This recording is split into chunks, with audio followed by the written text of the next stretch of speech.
as bese ngishilo ukuthi ashaye the smallest bicycle in the world, break record. Niyazi nani we have to wait. So bengisadraw la phansi ngibheke ukuthi eish ngifuna ime kanjani le nto. Mayibe ngisabekisa le yansimbi bekumele ngiyibhende leya phela beyincane engingikwazi ukuyibhenda ngesandla ngihlahla futhi ngibambe ngigrinder ngiyithathele ngigrinder ngidlale yona phela mina ngiyinsizwa kulashuni. Don't yellow bone as usual, you know mos. Eish la ku yellow bone izikhali zithi ukukhala hanyana. Niyazi nani ibulike phela usubscribe khona uzobona mas-break amanye ama-record futhi. Ngivele ngidle shut up ngigebele phe kwesipane le yansimbi ngishikilise ithathe boma 5 hours. Thema ngiqeda ukuyibhenda vele ngithi ngiyibeke phansi ngibheke lapho ngidraw khona ukuthi izohlala kanjani. Ngithola ukuthi ayihlala kahle bese nginayo ke vele vision ye structure siphelele. You were like, okay, let me get into it.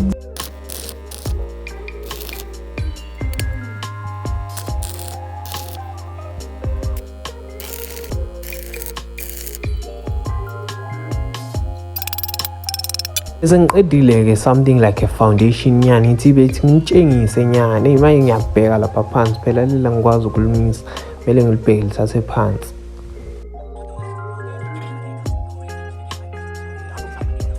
Okay bese kuyisasa ke lapha ngidonsa yellow bone as usually ngithi ukushisela le yanto yangemuva cause phela bengakayiqedi yona. Eish kuyasokolisa ukwenza into encane. Sengiya understand mabathi less is more basuke bamina ukuthini into encane inkulu.